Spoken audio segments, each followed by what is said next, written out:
In 2015, one of the most secure intelligence communities in the world was shaken by an unlikely breach. A band of teenagers, some barely old enough to drive, managed to infiltrate the digital lives of top U.S. security officials. Operating under the moniker Crack Us with Attitude, CWA, this youthful hacking crew penetrated personal email accounts, government portals, and phone systems belonging to high-ranking officials, including the director of the CIA. What unfolded was an audacious campaign of cyber intrusions and harassment that U.S. authorities later described as an extremely nasty campaign of politically motivated cyber terrorism. This documentary-style narrative retraces the timeline of the bold teenage cyber attack, detailing how it happened, who was involved, and the profound implications it had on intelligence security and global cybersecurity awareness. The story began in the summer of 2015 in ordinary bedrooms across the UK and US. A 15-year-old British schoolboy named Kane Gamble, known online as Kraka, formed CWA angry about US foreign policy, especially actions in the Middle East, and supportive of the Palestinian cause. Gamble and his friends aimed to embarrass American officials. They weren't seasoned spies, just teenagers connecting through hacker chat rooms, driven by political passion and youthful daring. Together, Kraka and accomplices like Cubed, Incursio, and D3F4ULT targeted top U.S. intelligence figures. Despite their youth, these hackers excelled at social engineering, and instead of sophisticated malware, they relied on exploiting human trust. Using basic methods, telephone calls, public data, and personal charm, they identified and manipulated vulnerabilities. One hacker later admitted, "I thought what I was doing was right, but I realized I was completely wrong." At the time, however, the group confidently pressed on, believing they could make a powerful global statement.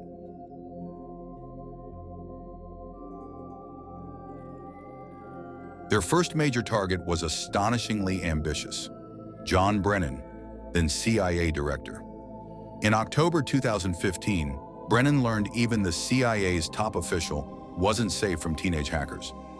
Kraka gained access to Brennan's personal AOL email, an intrusion that quickly made global news.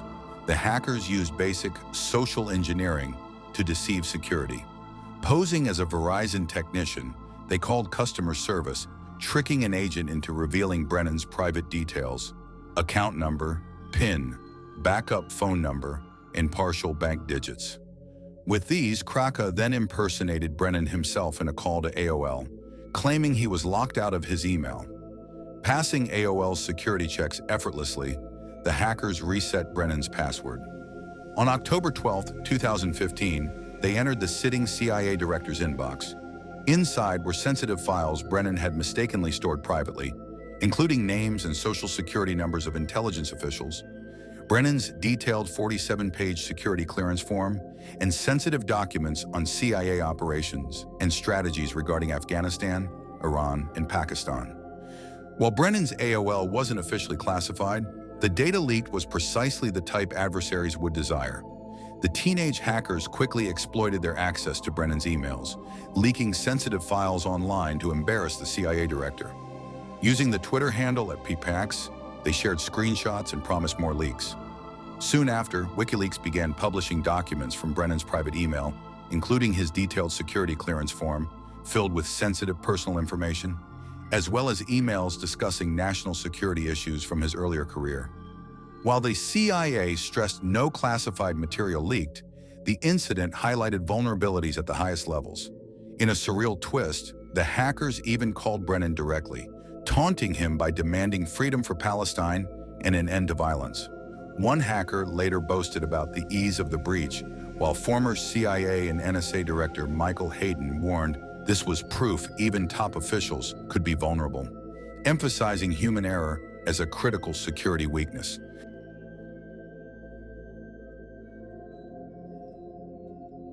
After successfully targeting Brennan, Crack Us with Attitude ramped up their attacks, going after other high-ranking U.S. officials from late 2015 into early 2016.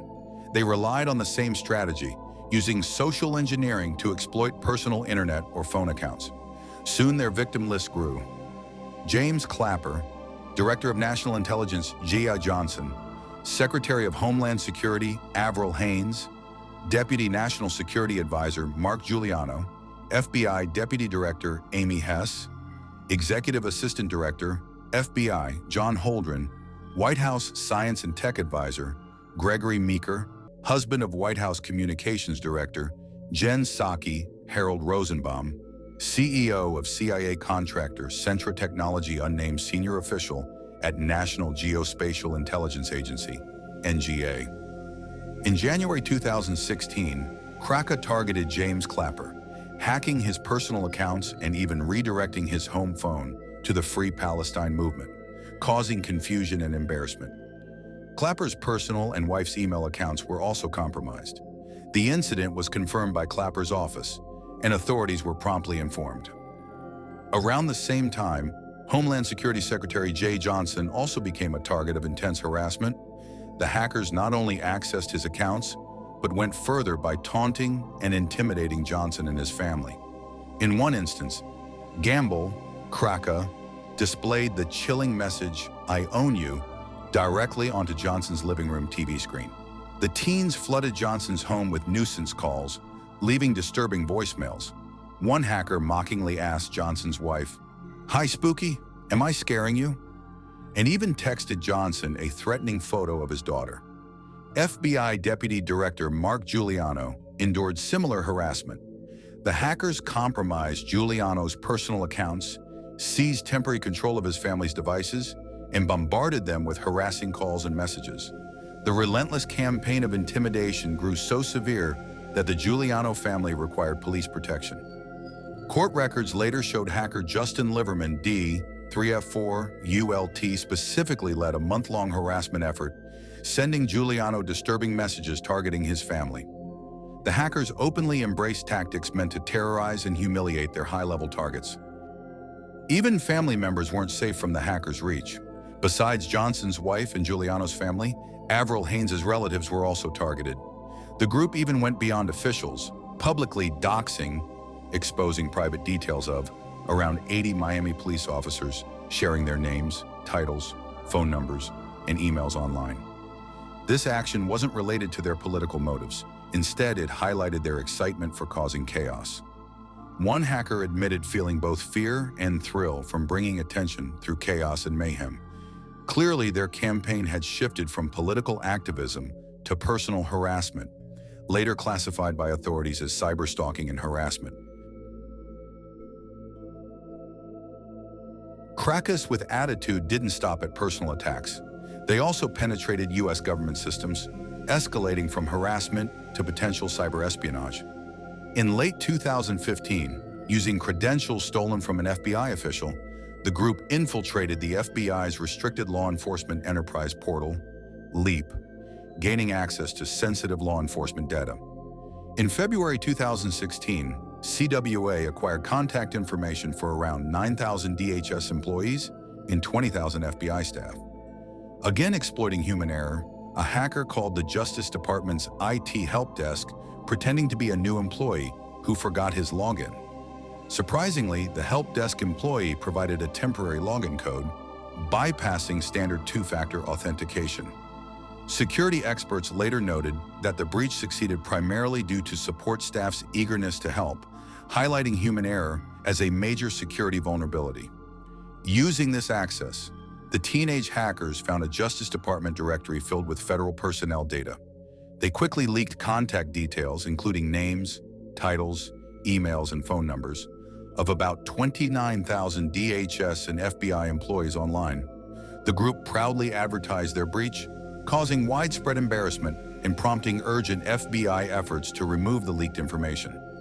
This incident highlighted serious lapses in basic government cybersecurity practices and triggered internal reviews to tighten procedures. The hackers also infiltrated JABS, Joint Automated Booking System, a law enforcement database for arrest records.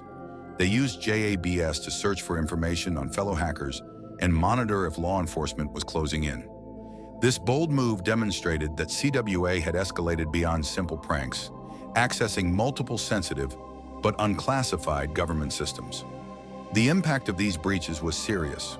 While no top-secret files were leaked, thousands of federal agents and employees had their sensitive personal details exposed, creating risks of identity theft or targeted harassment. Intelligence activities in conflict areas like Iraq and Afghanistan were potentially jeopardized by leaked documents, raising concerns among officials. Prosecutors later emphasized that some government agencies even began withdrawing from critical information sharing systems due to fears of compromised security, weakening law enforcement coordination. Ultimately, the teenage hackers had successfully shaken confidence in U.S. cybersecurity, causing widespread disruption and prompting urgent security improvements. Throughout their campaign, Crackers with Attitude combined data theft with targeted harassment, escalating from hacking into actions described by one judge as cyber terrorism due to the fear and disruption they created. The group went beyond simple data breaches, actively trying to intimidate their targets. Threatening messages, they bombarded officials and their families with relentless, intimidating calls and texts. For example, hacker Justin Liverman, D3F4 ULT, paid services to repeatedly spam an official's phone as psychological harassment. Device hijacking, Kane Gamble, Kraka, remotely took control of personal home devices like televisions and tablets belonging to officials such as Brennan and Johnson. Gamble accessed Brennan's wife's iPad, downloading inappropriate content onto it, purely to distress the family. He also managed to briefly take over the remote CCTV system at another official's family member's home, demonstrating a chilling level of invasiveness. These tactics blurred the lines between hacking, harassment, and terrorism, showcasing how far the teenagers were willing to go to unsettle and intimidate their high-profile targets. The hackers also engaged in swatting, placing fake emergency calls to police pretending to be their victims. For instance, impersonating White House science advisor John Holdren, they reported a violent incident at his home, causing armed officers to storm his residence, a highly dangerous scenario. Though some members later claimed to oppose such tactics, they were implicated because of their online discussions. They also brazenly defaced online accounts, hacking into victims' social media and email to publicly embarrass them. After the Brennan hack, they tweeted, "CIA, set your game up, homies. We own everything. Jahir, free Palestine, Jahir, CWA," openly mocking their powerful targets. These seemingly juvenile tactics deeply unsettled victims, leaving experienced intelligence officials feeling personally violated. One U.S. security official described it as being under siege by children, emphasizing their humiliation. Several victims changed phone numbers, internet providers, and even moved homes to regain security, highlighting the profound psychological toll these invasions took. Initially, CWA portrayed themselves as hacktivists, framing their campaign as a fight against U.S. foreign policy, surveillance abuses, and advocating for Palestinian rights. Their slogan, #FreePalestine, was prominent, but their extreme tactics, especially the harassment of family members, quickly crossed a moral line, attracting criticism even within hacker circles. A British judge condemned their actions as despicable, emphasizing how personally violated victims felt. By early 2016, their self-styled activism had devolved into vindictive harassment, leaving behind chaos and ensuring it was only a matter of time before law enforcement closed in. U.S. and British authorities acted quickly after Brennan's email was hacked. By late 2015, the FBI and Secret Service were already hunting the hackers, intensifying their efforts after each new intrusion.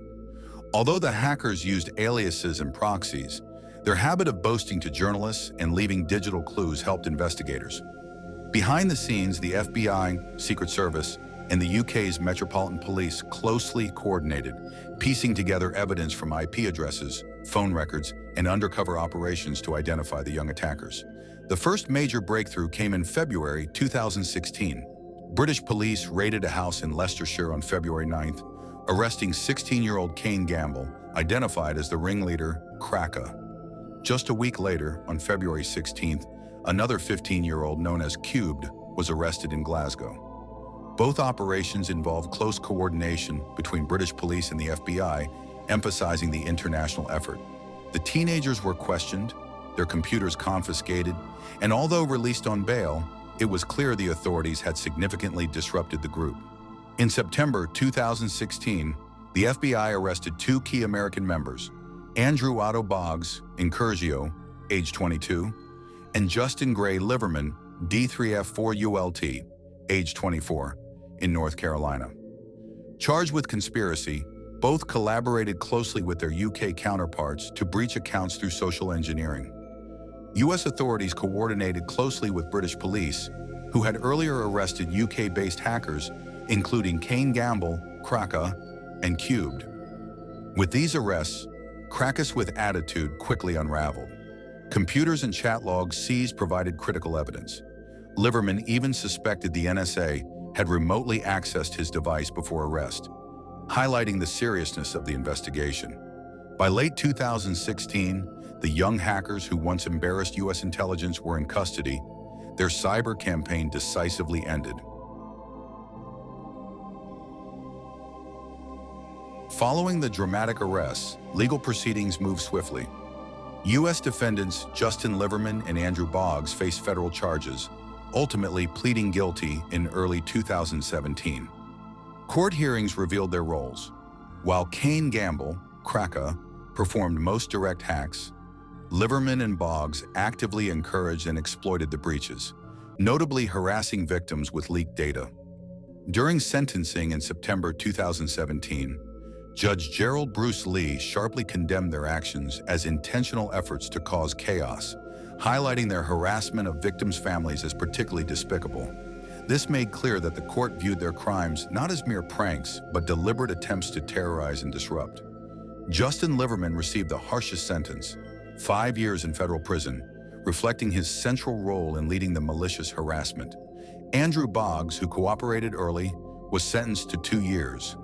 Both were ordered to pay significant restitution, around $145,000 for Liverman and $100,000 for Boggs, covering costs like victim protection and forensic investigations. In the UK, Kane Gamble pled guilty to 10 charges and received a 2-year sentence in youth detention. The judge harshly described his actions as cyber terrorism, despite Gamble's defense highlighting his young age, immaturity, and autism spectrum disorder, emphasizing he never sought financial gain. Gamble's lawyers asked for leniency, citing his remorse, youth, and desire to turn his skills toward positive cybersecurity work. Though acknowledging these points, the judge stressed the need for a deterrent sentence, resulting in Gamble serving about 18 months before his 2019 release. He subsequently pursued legal cybersecurity, assisting companies to find vulnerabilities ethically. The younger hacker, known as Cubed, had fewer public details due to his age, but likely received a rehabilitation-focused penalty rather than prison. With these sentences, Crackus with Attitude was fully dismantled, and international authorities sent a clear message. Even youthful hackers who target top government officials will face serious consequences. The teenagers' shocking breach of top U.S. officials had significant and lasting effects, prompting immediate reforms across American intelligence agencies. Agencies like the CIA, NSA, FBI, and DHS were forced to reconsider how they manage security beyond official networks, given the embarrassing vulnerabilities in personal accounts. Notably, John Brennan's use of a personal AOL email account became a cautionary tale, triggering stricter policies and training about secure communication habits, even at home. Officials were urged to enhance passwords, implement robust two-factor authentication, and avoid using unsecured channels for sensitive matters.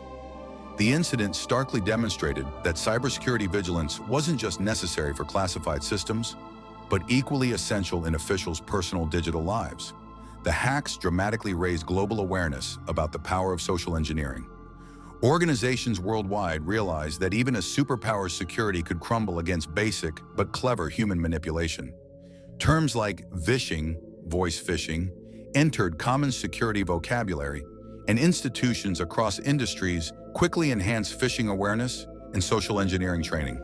The incident became a popular cybersecurity case study, demonstrating clearly that technological defenses alone weren't enough.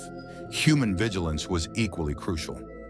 As one expert summarized, the case highlighted that even the strongest systems could fall to unsophisticated hackers if people weren't cautious. The kids who hacked the CIA stands as one of the most audacious cyber attacks in modern history, not because of the sophistication of the breach, but because of the unlikely perpetrators and high-profile targets. A group of teenagers armed with little more than cell phones, internet connections, and bravado managed to outwit seasoned intelligence officials, at least for a short period. They exploited human trust and oversight gaps to penetrate the privacy of those who guard national secrets, thereby exposing an uncomfortable truth. Even the mightiest organizations can be brought low by a determined mind and a few clever tricks. In historical retrospect, Crackus with Attitude's 2015 to 2016 hacking spree is remembered not for the volume of secret data stolen, indeed no classified documents were revealed, but for its sheer audacity and the paradigm shift it provoked. It underscored that cybersecurity is not merely a technical endeavor, but a human one, reliant on the caution, training, and personal responsibility of every user from the top down. The CIA and other agencies redoubled their efforts to shore up defenses, and global cyber policy conversations gained a fresh example of why the insider threat can sometimes originate from outside, in the form of a teenager on a laptop. If you found this story as fascinating as we did, hit the like button, subscribe, and don't forget to share it with anyone who thinks they're too smart to get hacked. Stay sharp, and we'll see you in the next one.